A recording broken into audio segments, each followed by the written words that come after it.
So, welcome to the Talking Neat Show. I am here today with actress Daphne O'Neal. How are you doing today? I'm doing good. I'm good.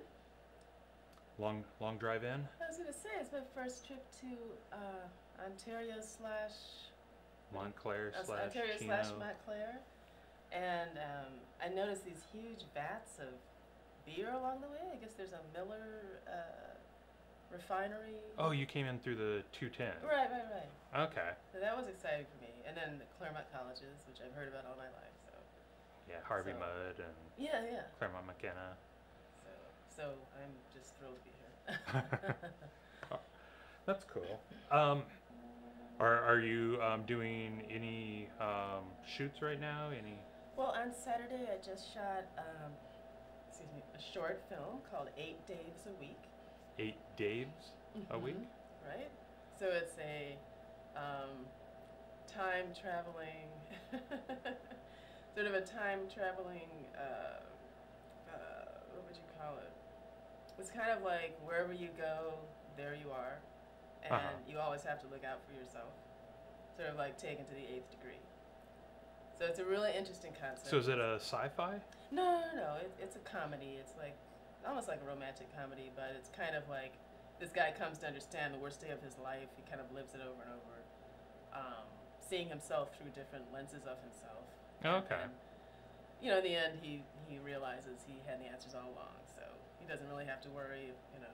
So I play a mean boss, and at the very beginning of the piece, and I just really sort of start off his bad day.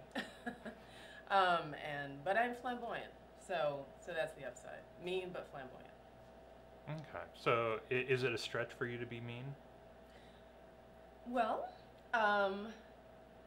it's not a stretch for me to be flamboyant, but yeah, I mean, mostly I'm pretty nice. But it's fun to be able to just let loose and actually, go there, places that you wouldn't go in everyday life because you have standards for your own behavior. So you weren't like reading through the part and go, oh, this is me right here. Oh no. It was just a delight because I often do these sort of serious, sort of upstanding, characters, sort of moms and doctors and people like that, and that's great. But it's fun to be able to do something we improv'd, the whole scene, and the writer is kind of a Judd Apatow type, just kind of very loose, and so it was just a lot of fun. Even the audition was fun, and so it was a great time, and I really kind of developed this character into just this sort of kind of narcissistic, all about me. I don't really care if I'm firing you. What about me? Kind of thing. So it was just so much fun. Do you like those improvisational roles? Well, I think I don't often get to do it, but I've only been in Los Angeles for just under 2 months, and Oh wow. yeah. So this was my first on-camera job. It was like within a couple of weeks I booked a voiceover, so I was really excited because I didn't want to come here and be kind of standing around, and you know what I mean. I kind of didn't want to be inactive, so I just submitted to everything in sight, in the first, and I got this voiceover for Canadian television documentary, and I guess that'll be out in a few months. But I was just auditioning for everything, and short films, graduate thesis films, anything that offered, anybody who invited me, and so yeah, I was excited to book that like within the month, I guess, of arriving here, because it's such an old tale of moving to Los Angeles and just kind of fading into the background, and I know a lot of people who have moved to Los Angeles and they've done a lot of extra work or something, but then eventually you don't hear anything more about what they've been doing. So it was really important to me to kind of just hit the ground running. So what like made you or gave you the courage to finally kind of pull that trigger and come out? Because you had been acting and in a bunch of things for actually quite a few years. Yeah. So it's, I mean, why 2 months ago? Well, it was sort of a convergence of things, and so my landlord was selling the building, and I had been there for more than 8 years, and it was really high ceilings, lots of light, the stuff I really love, and so he finally decided to sell. He actually, doesn't live in the country, and then I found a place here at exactly the same rent, so I had no excuses. There's no way I could say, oh, but it's so much more. It's so expensive. I just literally had no excuses, and so I just thought this is my opportunity. So I took that leap. Plus, I had just done or not just done it, but 13 Reasons Why had come out in May, and I was, I was hired as a featured extra, which is usually kind of the back of your side of your face, the back of your head type of thing. But for some reason, they decided to really feature me, in quite a few close-ups, and they even put me in the pre-publicity on Instagram. So it really turned into a lot more, and I was even surprised at how it turned out, because I really.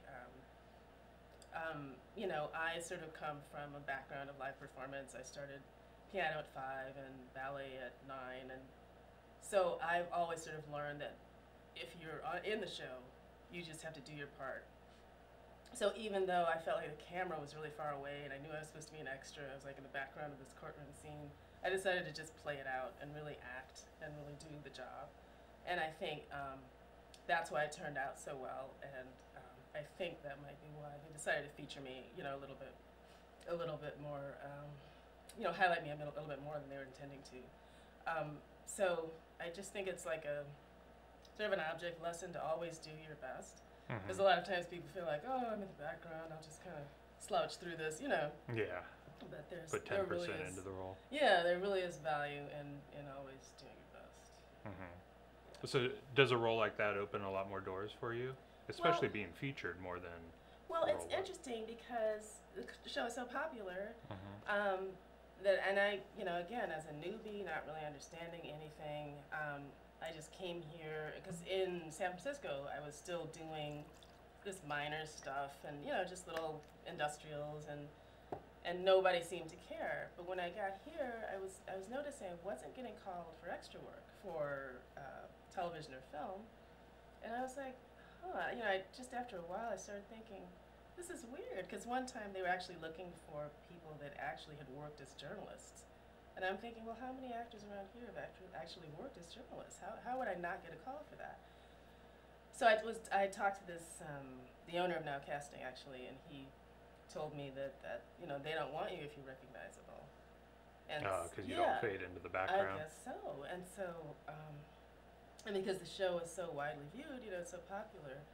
So it's kind of like, it's a good position, right? Because people recognize you. On the other hand, but then again, I didn't come here to do extra work. Yeah. So, so it's kind of. You said in your bio that you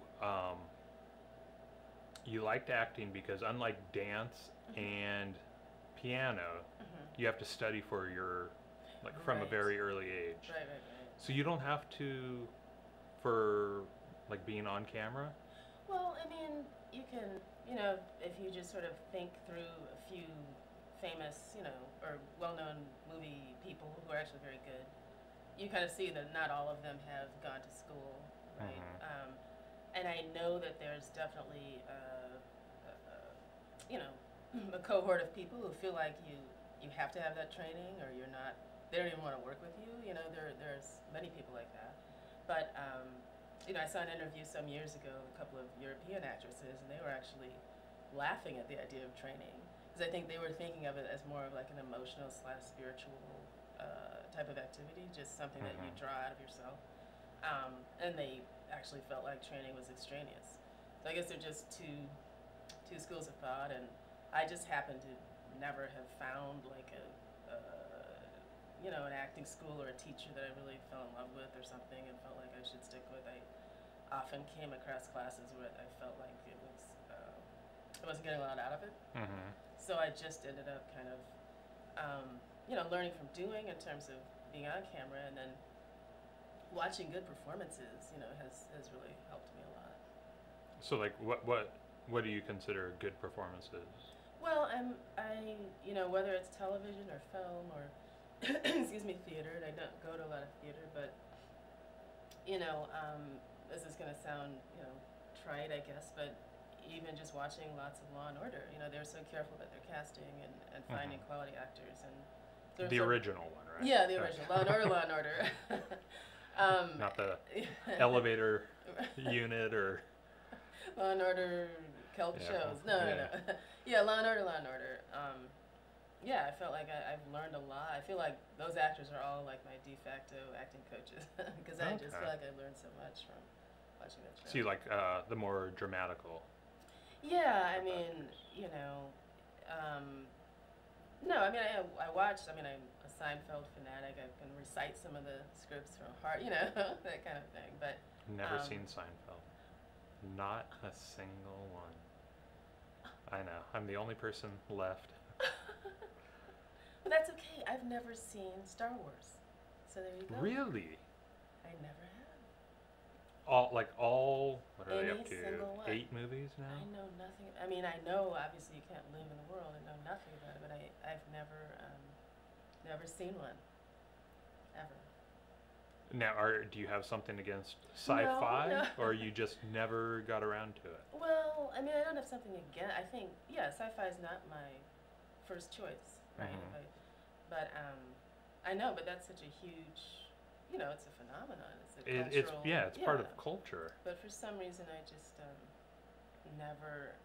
I guess I just haven't been able to embrace that sort of thing. I mean, there are some movies like Goodfellas, which is because I'm really sensitive, and so if I see violence, I don't know about this movie. So even though it had a lot of violence, but it was just so brilliantly written and so funny, and I still love it. It's still one of my favorite films. That is my favorite. It is? Oh, I love Henry Hill. Oh my God. Wait, Ray Liotta portrays him. Oh, I just. That painting on the wall, that's from Henry. I interviewed him probably about 3 years before his death. Oh. It was a series of 2 interviews, and he, after the last one, he came up to me and he handed me, it wasn't in a frame, a picture, and then his friend came and took his picture, and he signed like a little certificate of authenticity, and he kind of hugs me and pulls me in, and he goes, "We put 3 dead bodies here." He goes, "Don't tell anyone." Was he kidding? I don't know. And so I never told anyone. My wife, for the longest time, because I had it on at home, she thought that I had a little kid, like a kindergartner, and that was his school painting, because it's very childish looking. It is. And so it's it's beautiful. yeah, and so I wouldn't even tell her it was from Henry Hill. And once he finally passed away a few years ago, You started telling I let her know, and she's, "Oh my God, you need to go to the police." And I'm like, And which it's river is that? I never asked him. I was like, my eyes had to have been just bugging out. I mean, it's not something that you, people tell you very often. No, not very often. And so I didn't know how to react. I was just, I was a little creeped out by it at first. Oh, of course. And so, but I love that. I love Goodfellas. Yeah. I mean, that, to me, I like that better than The Godfather. Yeah, me too. In the 80s, you made an appearance on the Oprah Winfrey show. I did. Now that was when her show, she wasn't like the great Oprah at the time. She used to compete with Phil Donahue, Geraldo, Ricky Lake, and so it was a very salacious show. I mean, you could see one day, my daughter was abused by aliens, and now she's pregnant. No. Back then, Oprah would do kind of that kind of stuff. And so, what was... Yeah, all I know is you were a panelist. Okay. All right, well, this is not going to reflect well upon I knew it. So I hope that you can I'm just going to sit back and... But, Yeah, that really launched me. If it weren't for Oprah, I wouldn't be here with you now, Jason. See, if you can imagine. I can't even say that. Yeah, so I was actually living in Chicago, and they put this, I guess, tag, and at the end of the show, we're looking for people with unusual personalities or something like that. And I had, heard people say I had an unusual personality. So I called up, and they put me on. And I just thought it might be fun, because I was about to leave Chicago, so I thought, oh, that sounds like fun, thing to do before I leave. And so I went on as a quote-unquote snob, because I like ballet and opera, right? Really? That makes you a snob? Well, no, but I mean, that's why I put it in quotes. I mean, there are people who think that way. They feel like if you go to the ballet or something, you're stuck up, or you know what I mean, that kind of, there are people who look at things that way. Maybe so, Oprah's audience. Well, no, that's just the thing. That is the thing. That's exactly. It was an amazing experience because, it was kind of like playing a character because I only underscored things that would sound off-putting. But yeah, at the end of the show, a whole bunch of people came up to me and they were like, "Oh, you're not a snob. You don't have to worry about people thinking you're stuck up or something. Just be yourself." And it was just like. Now, did you think you were a snob? No, but I just had always heard. I mean, even in high school, they put me down. You know how at the end of your senior year, they'll have most this, most that, most stuck up. Really? Which is saying because you liked ballet. No, I think my high school was considered like a snotty school, So you were like queen of like the. Wow. I had to take it as a compliment. But yeah. So I had heard that a lot from school and stuff, and so that's why I kind of highlighted that when I was on the show. Mm-hmm. But a lot of people were in the audience were saying, "Oh, you're just you're reserved. Don't worry about it. Just be yourself." So. Now I notice on those shows that like the audience might have been kind of in your corner after the show, after the camera stopped, but during the taping was everyone like booing you and throwing stuff? So it's not like full Jerry Springer. No, I was gonna say it wasn't Jerry Springer, and it was. I like ballet. Boo! No. Chairs go flying. There was one woman who kept. I mean, I could feel her. She would stand up and ask a question. "You think you're so much because so and so," like that. But and so she was like, really the most negative person I think out there for in the audience for me. And it wasn't just me. There were I think there were 5. I can't imagine someone you like ballet and just like looking down on you for liking the arts. Well, I just think. I mean, it's a different time. I mean, I ran across a woman once who said, "Oh, look at those little stuck-up girls going to the ballet." I mean, that's what she said, and they were just like climbing the stairs to the Opera House. You know what I mean? So it's just there's a mindset out there that's just like that. So did you kind of relish in, because you were brought on the show to be kind of like the heel. Oprah's the good guy. The audience is kind of like the good guy, but you're the bad guy. It wasn't just me though. There was someone. I think there were 5 people. Okay. And there were. I don't actually remember. Were they all snobs? No, it was. You weren't backstage in the dressing room going, "I went to the snobbiest school. I'm the queen. I was voted most likely to be stuck up." No. No. And that would be a no. I don't actually remember the other personalities, but they were just sort of like extreme. Some word might be considered more offensive or something like that. It was, as you say, it was not your best life stuff. She hadn't gotten to that point yet. But it definitely wasn't Jerry Springer either. So how does one get to be an Anglophile? Because I would say I'm the complete opposite. I'm more of an Anglophobe. Well, as you must have noticed, I was a reader. I started learning to read before I even went to kindergarten. I just loved. I don't know. I just loved language. I guess music and language were the 2 things that I really loved even from like age 2. And so when we moved into Shaker Heights, which is a suburb of Cleveland, and so, I made my little circle of friends, and one of my best friends had an aunt who lived in England, and she would send her books from a series called Mallory Tower. We just fell in love with those books. I mean, the series is about girls in boarding school in England. So you were getting, a little bit of the culture too, right? The whole boarding school thing, and the grades went from, form 6 to 1 instead of opposite.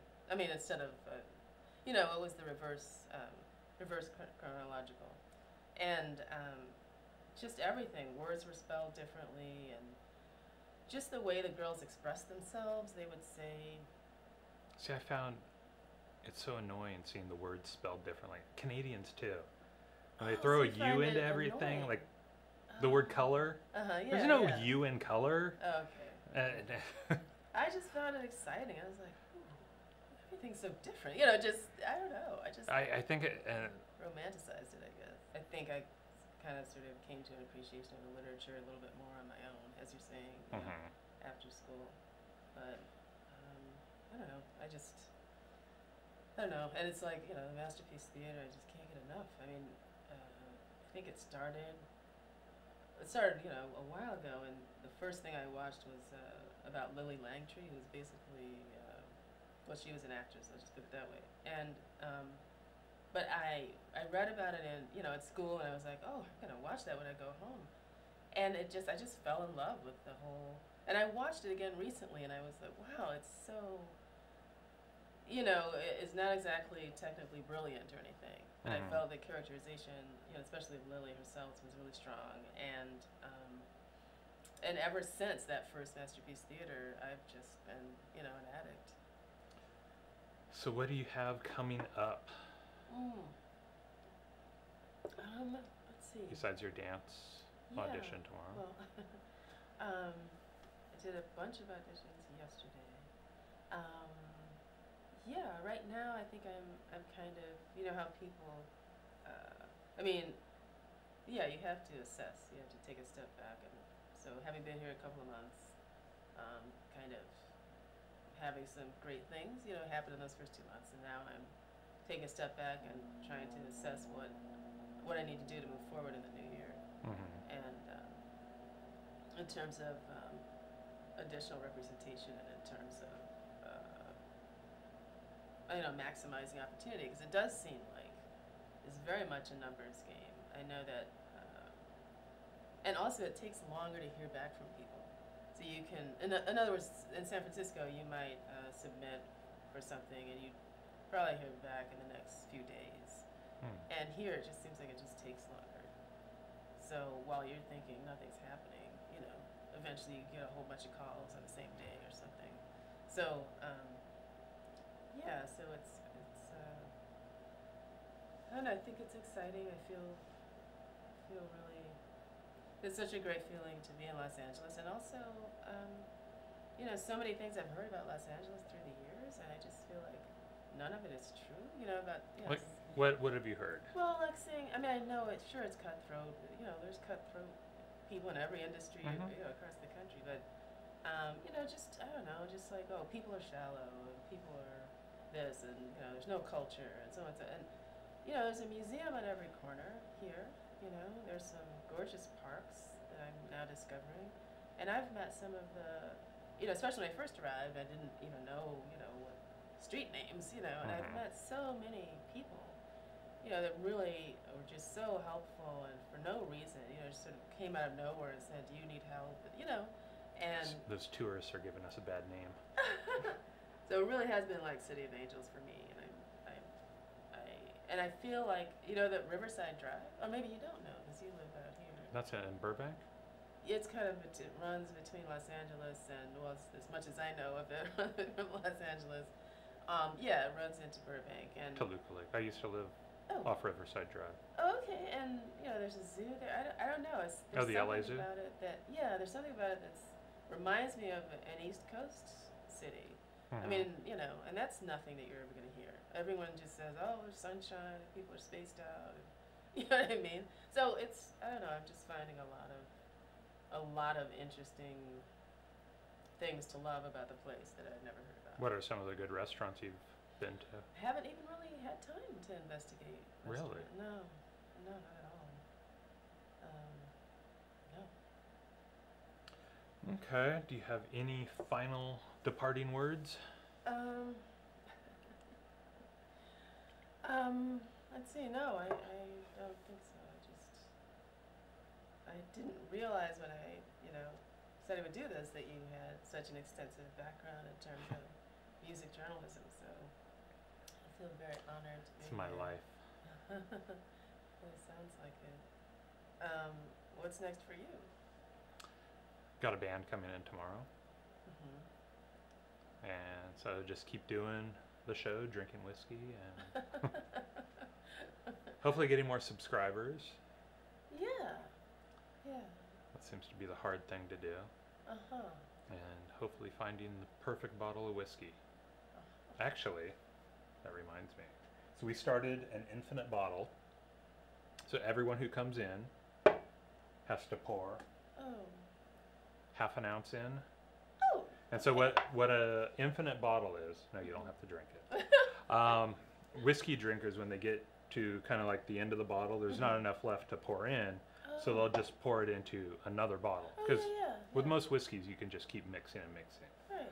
And you come up with this blend. And I mean, that's what most whiskeys are. They're blends of sometimes like 8, 10 different whiskeys to balance out the flavor. And I see. like a Johnny Walker. I mean, that's just a blend of all kinds of things until they get that perfect flavor for them.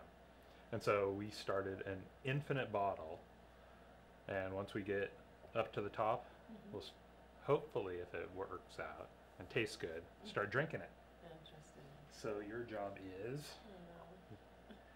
you got to pour in a shot. You don't have to drink it. I did. Okay. And then you got to sign the bottle. Sign the bottle? Yes. That sounds like fun. Okay. Wait, so it's not, it's just like, right? Yeah. Okay. And then just pour it in. Just pour it in. And if you spill, it's going to be an expensive spill.